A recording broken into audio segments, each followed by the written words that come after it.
On 4 June 2024 Nifty index जो है वो अराउंड 9% तक गिरा था और वहीं पे स्मॉल कैप इंडेक्स की बात की जाए तो वो जो है वो अराउंड 10 to 11% यहाँ पे डाउन था। यानी दोस्तों एक तरफ तो जनरल इलेक्शन के रिजल्ट लग रहे थे और दूसरी तरफ स्टॉक मार्केट में ब्लड बाथ चल रहा था। बहुत सारे रिटेल इन्वेस्टर ने बहुत अच्छे स्टॉक जो है वो सेल आउट कर दिए, लेकिन अगले कुछ 2 दिनों में ही वो पूरा जो स्टॉक मार्केट में डाउन आया था वो रिकवर हो गया। इसीलिए दोस्तों अगर स्टॉक मार्केट में हमें लंबी गेम खेलनी है तो उसके लिए 2 चीज़ों का होना बहुत ज़रूरी है। पहली चीज़ जो है वो है पेशेंस। जब भी अच्छे स्टॉक जो है वो गिरते हैं तो हमें वहाँ पे होल्ड करके चलना चाहिए, ना कि सेल आउट करना है। और दूसरी बात है दोस्तों करेज। जब भी अच्छे स्टॉक जो है फंडामेंटली अच्छे स्टॉक जो है वो जब भी गिरते हैं उससे एक्यूमुलेट करने का बहुत ही बढ़िया मौका हमारे पास होता है, उस समय हमें यहाँ पे बाय करना चाहिए। नमस्ते दोस्तों, मैं संदीप भाटी फिर से स्वागत करता हूँ आपका मल्टीबैगर कम्युनिटी में। आज के वीडियो में हम देखेंगे ऐसे 10 स्टॉक जो कि यहाँ पे जो इलेक्शन के दौरान जो है बहुत बड़ा क्रैश आया, उसमें बहुत बड़ा यहाँ पे क्रैश उन स्टॉक में भी हुआ और उनके साथ साथ उन स्टॉक में क्रैश होने के बाद में बहुत बढ़िया रिकवरी यहाँ पे दिखाई है।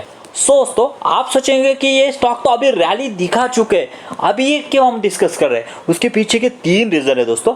पहला रीज़न जो है वो है दोस्तों हिस्ट्री जो है वो हमेशा रिपीट होती है और हिस्ट्री हमेशा रिपीट होता है तो आने वाले कुछ महीने में कुछ सालों में हो सकता है कि किसी वजह से यहाँ पे क्रैश आ जाए और क्रैश आने के बाद में हमें यहाँ पे करेज बना के रखना है कि कोई भी हो जाए हम यहाँ पे डरेंगे नहीं। पेशेंस बना के रखना है, करेज बना के रखना है कि यहाँ पे गिरने के बाद में मार्केट संभलता ज़रूर है।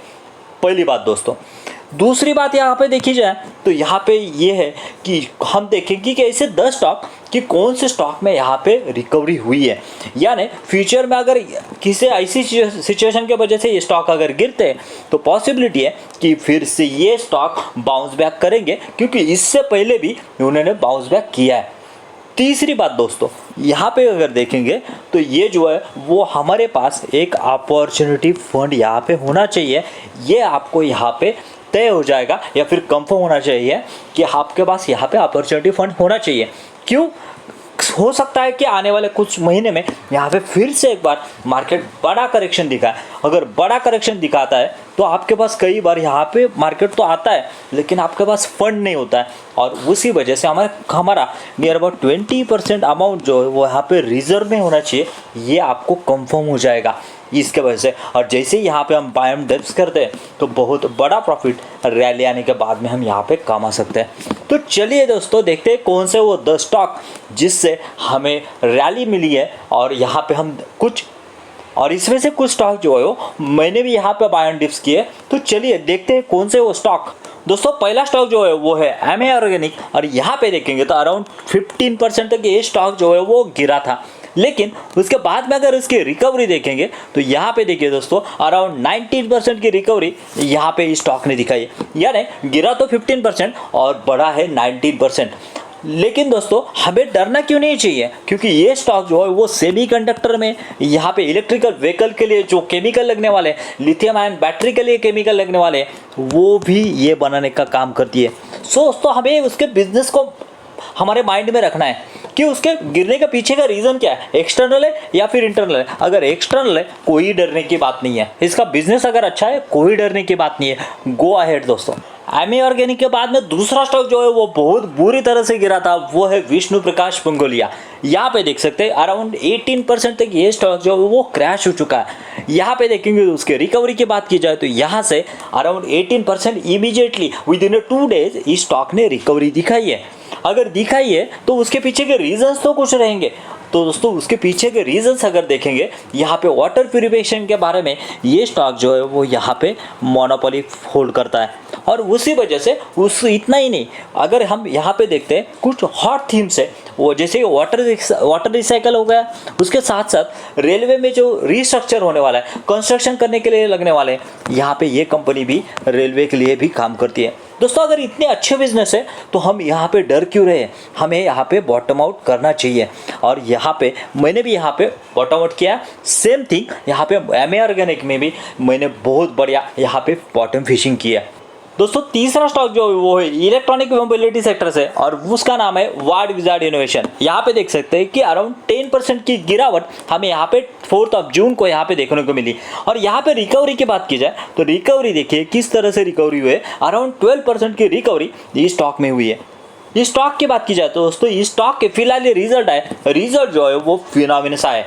दूसरी बात, यहाँ पे ये कंपनी जो है वो इलेक्ट्रॉनिक 2 व्हीलर बनाने में, उसके बाद में 3 व्हीलर बनाने में और अभी उसका 4 व्हीलर बनाने का भी प्लान है। उसके साथ साथ लिथियम आयन बैटरी बनाने के लिए भी उनका जो है वो यहाँ पे कंस्ट्रक्शन चालू है। सोचते इतनी बढ़िया कंपनी हुए बाद में अगर वो गिरती है तो हमें लगता है, मुझे लगता है कि यहाँ पे बॉटम आउट करने में कोई दिक्कत नहीं थी। सोचता मैं ये क्यों कह रहा हूँ, क्यों आने वाले कुछ सालों में यहाँ पे ये अपॉर्चुनिटी क्रिएट हो सकती है। हमें यहाँ पे तैयार रहना है कि ऐसे स्टॉक गिरेंगे तो हमें यहाँ पे अकोमुलेट करना है, उसको दबोचना है। दोस्तों अगर आपने ऑब्जर्व किया होगा तो इसमें जो है मैक्सिमम कंपनियां जो है वो ईवी से बिलोंग करती है। उसका पीछे का रीज़न ही वही है कि ये कंपनियां जो है वो बहुत भाग चुकी है और उसी वजह से इन मार्केट को रीज़न ही चाहिए कि इसको करेक्ट किया जाए और उसको प्रॉफिट बुकिंग लिया जाए। तो इसलिए दोस्तों अगर ये कंपनी के देखेंगे तो जो है ओलेक्ट्रा ग्रीन टेक जो कि अराउंड 18% तक गिरी थी और रिकवरी की बात की जाए तो प्रॉफिट बुकिंग करने के बाद में यहाँ पे जो है वो अराउंड 18% आई है, यानी जितना गिरा था उतना विद इन 2 डेज इसने रिकवरी की है।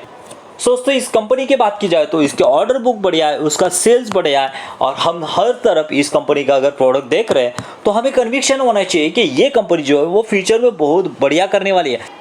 अगर फ्यूचर में बढ़िया करने वाले हैं तो ऐसे छोटी सी गिरावट में हमें डरना नहीं चाहिए। दोस्तों अगला स्टॉक जो वो है लांसर कंटेनर्स लिमिटेड और दोस्तों ये वो स्टॉक है जिसको एक्यूमुलेट कर मैं नहीं कर पाया और यहाँ पे देखेंगे तो 20% की यहाँ पे गिरावट इस स्टॉक में हमें दिख रही है। और यहाँ पे अगर देखेंगे तो रिकवरी की बात करेंगे तो रिकवरी देखिए यहाँ से अराउंड 26% की रिकवरी इस स्टॉक ने दिखाई है। दोस्तों इस स्टॉक की बात की जाए लांसर कंटेनर्स की तो ये जो है नेशनल लॉजिस्टिक पॉलिसी यानी NLP के वजह से बहुत फोकस में आई है और उसको बहुत बड़ा फीचर है। और जिस एग्जिस्टिंग गवर्नमेंट यानी मोदी गवर्नमेंट ने जो है इंट्रोड्यूस की थी वही गवर्नमेंट जो वो कल ओथ लेने जा रही है और फिर से रूलिंग पार्टी में आने जा रही है। सो इस वजह से इस कंपनी को और पूरी शिपिंग लॉजिस्टिक सेक्टर को बहुत बड़ा यहाँ पे फ्यूचर है। सो दोस्तों ऐसी कंपनियों से निगलेक्ट नहीं करना चाहिए, ऐसी कंपनी अपने पोर्टफोलियो में होनी चाहिए। लॉजिस्टिक के साथ साथ एक सेक्टर हम उसे निगलेक्ट नहीं कर सकते और वो है डिजिटल इंडिया और उसी से रिलेटेड हमारा अगला स्टॉक है डिक्सन टेक्नोलॉजीज लिमिटेड। यहाँ पे देखेंगे तो 12% की गिरावट यहाँ पे 4 जून को हुई थी और रिकवरी की यहाँ पे बात की जाए तो रिकवरी देखिए दोस्तों 12% से अराउंड 15% की रिकवरी यहाँ पे हुई है। ये कंपनी जो है मोबाइल हो गया, लैपटॉप हो गया, कीपैड हो गया, वो सभी जो है इलेक्ट्रॉनिक इक्विपमेंट के लिए यहाँ पे काम करती है और ये एक one of the leading company है यहाँ पे ई मोबिलिटी या फिर मोबाइल सेक्टर में। दोस्तों मोदी गवर्नमेंट अगर फिर से आ रही है तो ऑब्वियसली सबसे ज़्यादा किसी पर फोकस कर रही है तो वो है इंफ्रास्ट्रक्चर। तो इसीलिए दोस्तों इंफ्रा की एक बहुत बढ़िया कंपनी वीनस पाइप के बारे में हम यहाँ पे डिस्कस करेंगे कि ये जो गिरी थी अराउंड 13% यहाँ पे डाउन थी, लेकिन यहाँ पे अगर रिकवरी में हम जाते हैं तो रिकवरी देखिए किस तरह से हुई, अराउंड 15% की रिकवरी विद इन 2 डेज हुई है।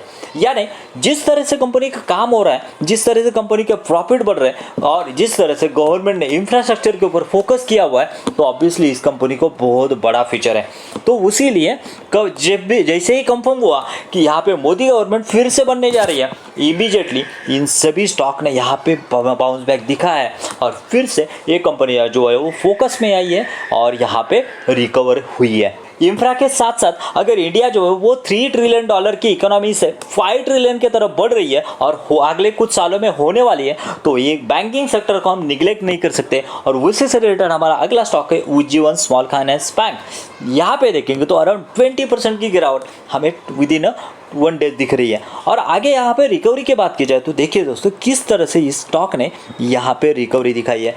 देखिए 20% तो गिरा था स्मॉल फाइनेंस बैंक, लेकिन यहाँ पे 23% की अपसाइड यहाँ पे दिख रही है। यहाँ पे अगर देखेंगे तो इसकी एसेट क्वालिटी बढ़ रही है, यहाँ पे उसके लोन कम हो रहे हैं, NPA कम हो रहे हैं और यहाँ पे उनका प्रॉफिट अगर बढ़ रहा है तो ऑब्वियसली ऐसी छोटी छोटी बैंक जो है जो कि गवर्नमेंट यहाँ पे पुशअप कर रही है, आने वाले कुछ सालों में यहाँ पे ये जो है वो स्मॉल कैप बैंक और मिड कैप बैंक बनने से कोई नहीं रख सकता।